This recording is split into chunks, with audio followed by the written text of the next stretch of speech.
할렐루야. 기독교 4대 기둥이 있다면 예수님께서 동정녀 마리아에게 탄생하신 일, 그리고 또 하나는 예수님께서 십자가에 못 박혀 죽으신 일, 그리고 또 하나는 예수님이 3일 만에 살아나신 일, 그리고 또 하나는 예수님이 다시 오신다고 하는 재림의 일입니다. 오늘은 그 중에 부활절입니다. 우리가 부활절을 영어로 이스터라고 표현합니다. 이스터는 동쪽이라는 뜻이잖아요. 동에서 해가 떠오른다, 새로운 희망과 소망을 의미하는 이런 의미로 우리에게 알려지기도 하지만, 실제로는 이스터라고 하는 고대시 근동에서 이 태양신 이름이 이스터였어요. 그리고 그 태양신은 자녀를 많이 낳는 다산의 신이었어. 그 신에게 영광을 돌리던 그 여신의 탄생일, 그날을 부활절로 우리가 지켜서 그 이름을 그대로 따게 된 건데, 이것이 무슨 의미냐? 상당한 의미가 있어요. 사람들 문제 제기하는 사람이 왜 태양신의 축제일에 우리 부활절을 정해야 되냐? 그렇지 않아요. 모든 사람들이 태양신에게 영광을 돌리고 축하를 했던 그것에 대해서 반기를 들고 진정으로 축하를 받을 사람은 태양신이 아니라 죽음을 박차고 살아나신 예수님에게 돌려줘야 된다. 이런 의미에서 그날로 정했어요. 그냥 매년 지나는 행사로서의 부활절이 아니라 두려움에 떨고 있는 제자들에게 나타나셔서 부활하신 주님이 하시는 이 메시지 속에서 하나님이 우리를 향해 전달하고 싶은 부활절의 메시지가 무엇인지를 오늘 찾아내고, 그 말씀 앞에 부활의 영을 품고 살아가는 하나님의 사람들 될 수 있기를 바랍니다. 첫 번째로 오늘 부활절 사건을 통해서 우리에게 주시는 메시지는 하늘의 평강이 넘쳐 흐르고 있는가입니다. 하늘의 평강. 부활한 예수님을 모신 사람들은 이유를 막론하고 상황을 조활하여 내 속에 하늘의 평강이 넘쳐 흘러야 된다, 이런 말씀입니다. 자, 오늘 읽은 말씀 중에 요한복음 20장 19절 말씀 같이 읽어봅니다. 이날 곧 안식구 첫날 저녁 때 제자들이 유대인들을 두려워하여 모인 곳의 문들을 닫았더니 예수께서 오사 가운데에 서서 이르시되 너희에게 평강이 있을지어다.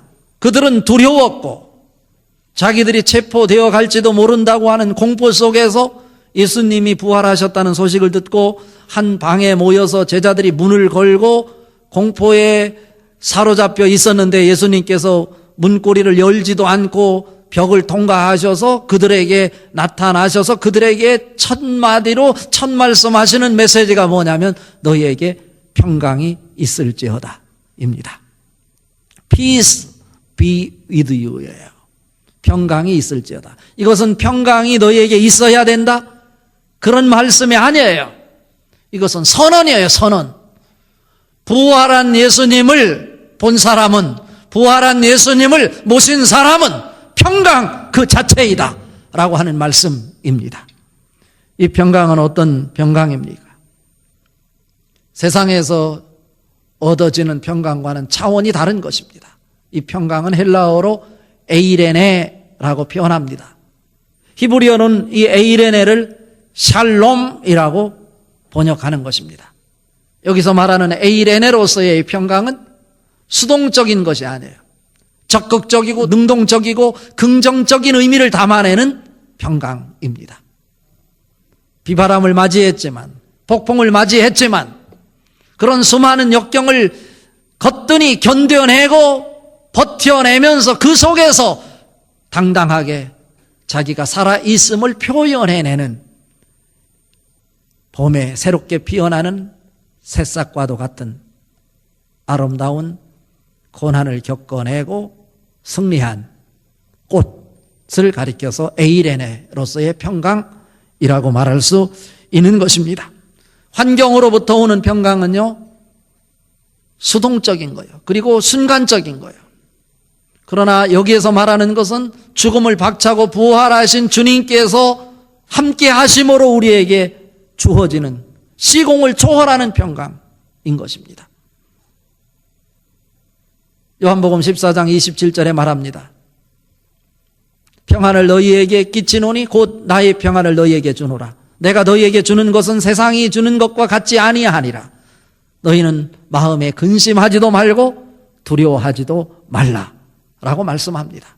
제자들은 두려워했어요. 그래서 문을 걸어 잠궜어요. 그런데 부활하신 예수님이 그들에게 나타나서 첫 번째 주시는 말씀은 부활한 예수님을 만난 자에게는 세상의 두려움을 뛰어넘는다. 세상의 공포를 뛰어넘는다. 이런 말씀입니다. 이것은 하늘로부터 오는 것이기에 세상에서 있는 여타의 걱정, 근심을 뛰어넘는 하늘의 평강인 것입니다. 그래서 근심도 하지 말라고 말하는 것입니다. 그래서 여호수아 1장 9절에도 말합니다. 내가 내게 명령한 것이 아니냐. 강하고 담대하라.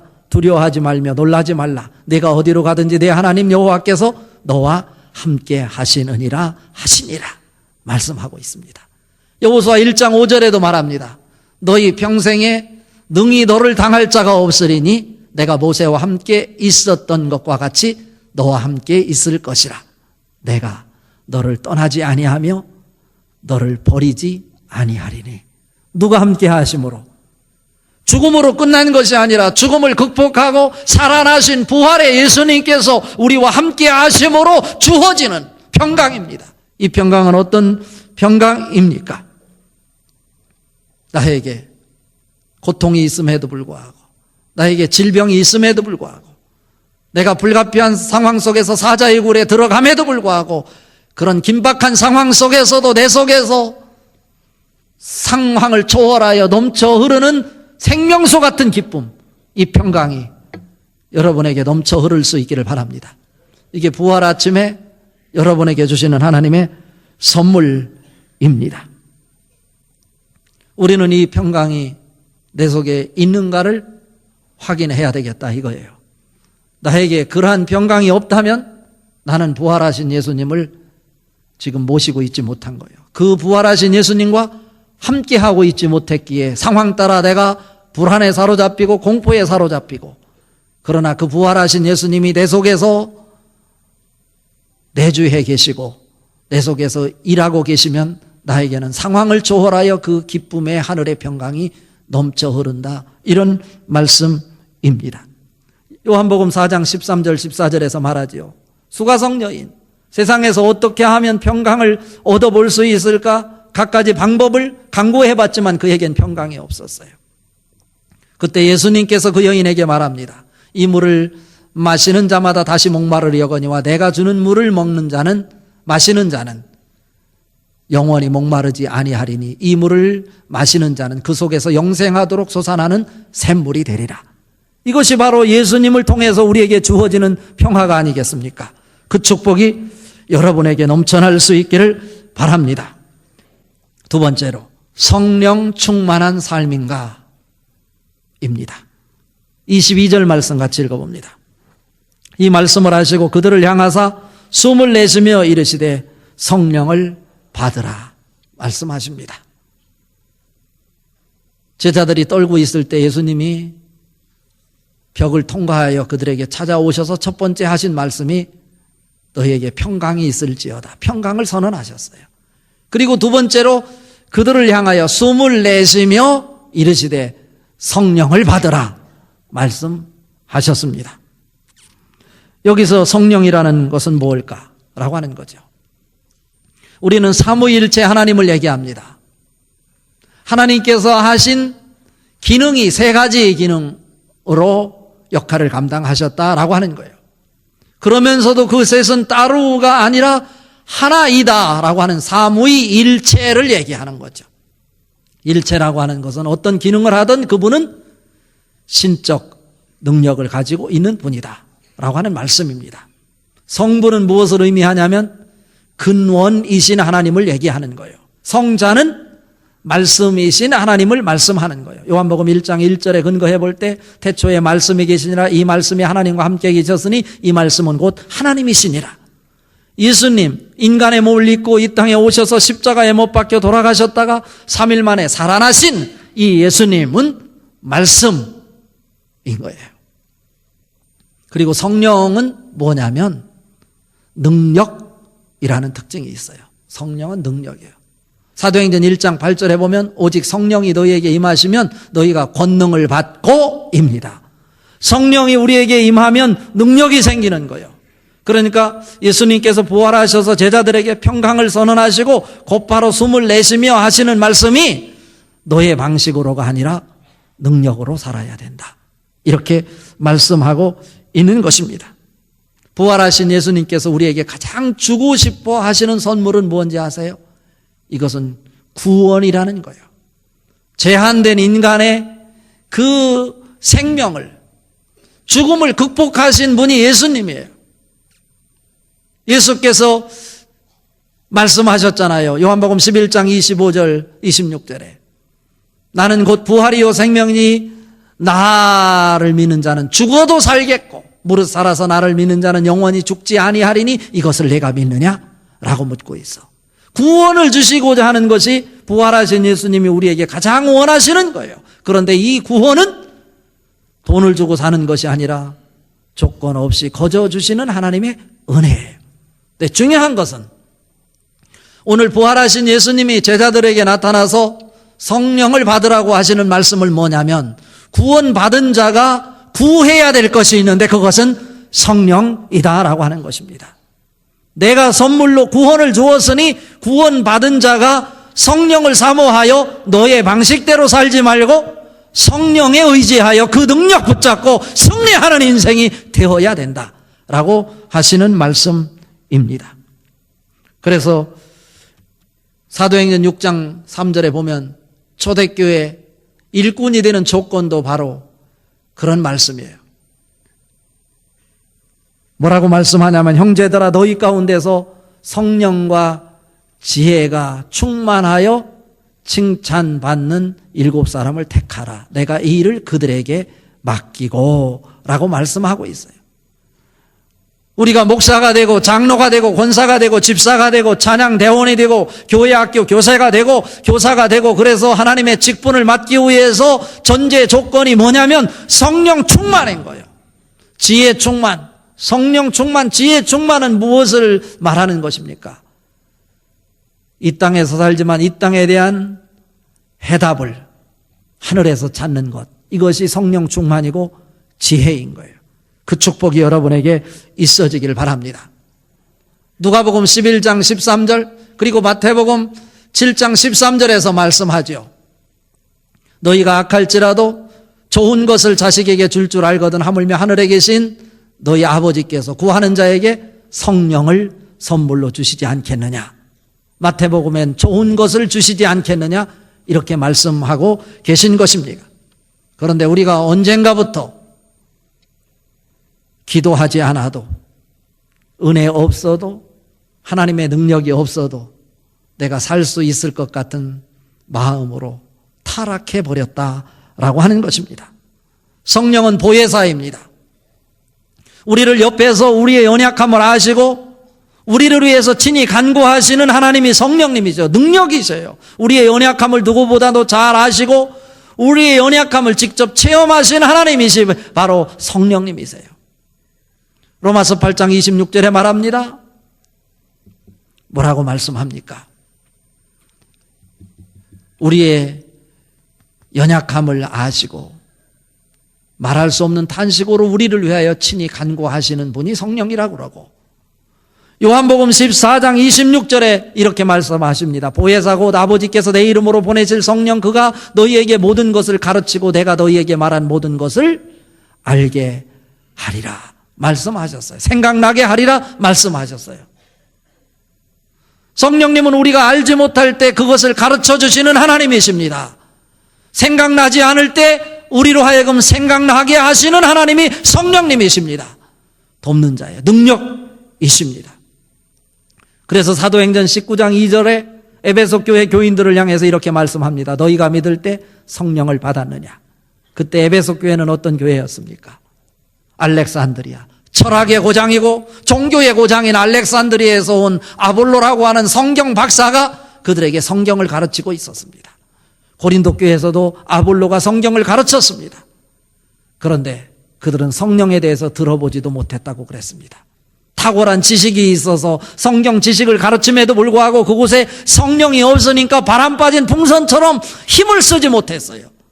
성령을 받아야 여러분에게 능력이 나타나고 사명을 감당하게 되는 것입니다. 그 축복이 여러분에게 넘쳐날 수 있기를 바랍니다. 성령이 아니고는 예수를 그리스도라 말할 수도 없다고 고린도전서 12장 3절에 말씀하고 있습니다.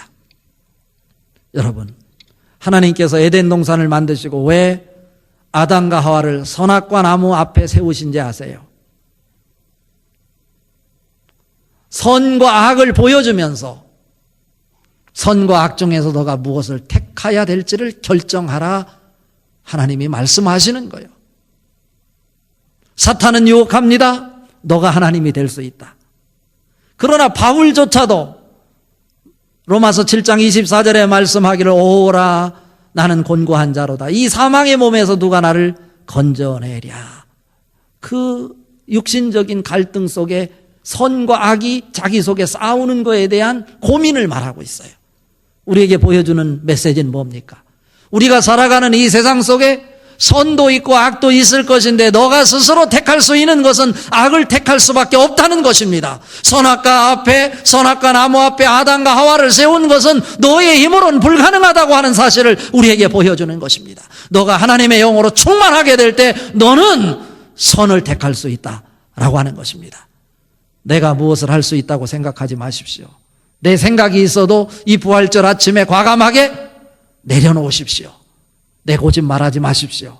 성령 충만하여 성령이 인도하는 대로 이끌림 받을 때 우리는 선한 길을 걸을 수 있고 하나님이 원하는 모습으로 서게 될 것입니다. 그 축복이 여러분에게 넘쳐날 수 있길 바랍니다. 우리에게 필요한 것은 성령 충만이요. 성령 충만을 사모하는 여러분 될 수 있길 바랍니다. 자, 말씀의 결론입니다. 복음 전도자의 삶의 모습인가입니다.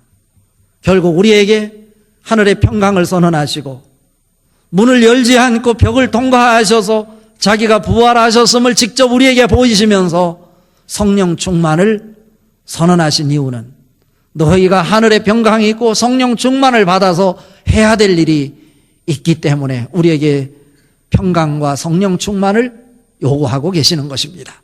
그것은 다른 것이 아니라 사명자로서의 삶입니다. 오늘 읽은 말씀 중에 21절 말씀과 23절 말씀 같이 읽어봅니다.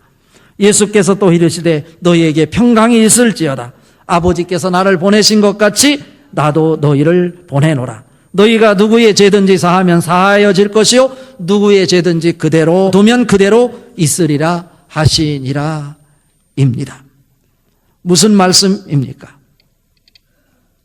예수님께서 하시는 일은 어떤 것도 자기 생각대로 하신 일이 없어요. 자기를 보내신 자의 뜻에 따라 행하셨다고 성경은 말씀하고 있습니다. 요한복음 8장 29절에 보니까 이런 말씀이 있어요. 나를 보내시니가 나와 함께 하시는도다. 나는 항상 그가 기뻐하시는 일을 행함으로 나를 혼자 두지 아니하셨느니라. 이렇게 말씀하고 있어요. 예수님이 하시는 일이 뭐예요? 항상 나는 그가 기뻐하시는 일을 행할 뿐이다 라고 말하셨어요. 그리고 요한복음 7장 16절에 이렇게 말합니다. 예수께서 대답하여 이르시되 내 교훈은 내 것이 아니요 나를 보내신 이의 것이니라. 예수님이 교훈하시는 것도 자기가 교훈하는 것이 아니고 나를 보내신 이의 것을 교훈하기에 항상 옳다라고 하는 것입니다. 우리가 잘 아는 요한복음 5장 24절에 보면 내가 진실로 진실로 너희에게 이르노니 내 말을 듣고 또 나 보내신 이를 믿는 자는 영생을 얻었고 심판에 이르지 아니하나니 사망에서 생명으로 옮겼느니라. 누구를 믿는 자? 내 말을 듣고 또 나 보내신 이를 믿는 자. 하나님께서 나를 왜 보내셨는지 보내신 이의 뜻을 행하기 위해서는 우리에게 하늘의 평강이 있어야 되고 성령 충만이 있어야 그 일을 감당할 수 있다. 이런 말씀입니다. 우리의 처음 신앙은 오라 하는 곳에 아멘을 했다면 이제 부활한 예수님을 모시고 사는 사람들은 가라 할 때 그 사명 앞에 아멘으로 응답하는 사람의 모습이어야 함을 우리에게 가르쳐 주는 말씀입니다. 어디에서입니까? 어디로 가라고 말씀하십니까? 가정으로입니다. 직장으로, 사업장으로입니다. 그래서 그곳에 가서 사제권을 행사하라는 것입니다. 너에게 죄를 사하는 권세가 있는 것은 아니지만 너가 전하는 복음을 듣는 사람이 그 말씀을 받음으로 인해서 죄를 사하게 될 것이다. 그러니까 너가 죄를 사하는 권세를 대행하는 자가 되라. 이런 말씀인 것입니다. 가정으로예요. 가정으로. 세상에 어울리는 가정이 아니라 하나님이 원하는 가정으로 만들어내는 사명이 우리에게 있다. 이런 말씀입니다. 직장도 마찬가지입니다. 승진이 목적이 아니고 월급 많이 받는 곳이 목적이 아니고 내가 어떤 직장에 있든지 그곳에 나를 보내신 이유는 하나님의 뜻이 있다라고 하는 거예요. 승진이 될 것 같은데도 불구하고 계속 승진에 대해서 실패를 한다 할지라도 우리가 두려워할 것이 없으면 하나님의 뜻이 있어 승진을 시키지 않은 것이고 그곳에서 나를 보내신 이의 뜻이 무엇인지를 찾아내는 이러한 영성이 우리에게 있어야 됨을 가르쳐 주는 것입니다. 베드로전서 4장 11절에 말합니다. 만일 누가 말하려면 하나님이 말씀하시는 것 같이 하고 누가 봉사하려거든 하나님이 공급하시는 힘으로 하는 것 같이 하라. 이는 범사에 예수 그리스도로 말미암아 하나님이 영광을 받으시게 하려 함이니 그에게 영광과 권능이 세세무궁하도록 있느니라. 아멘입니다.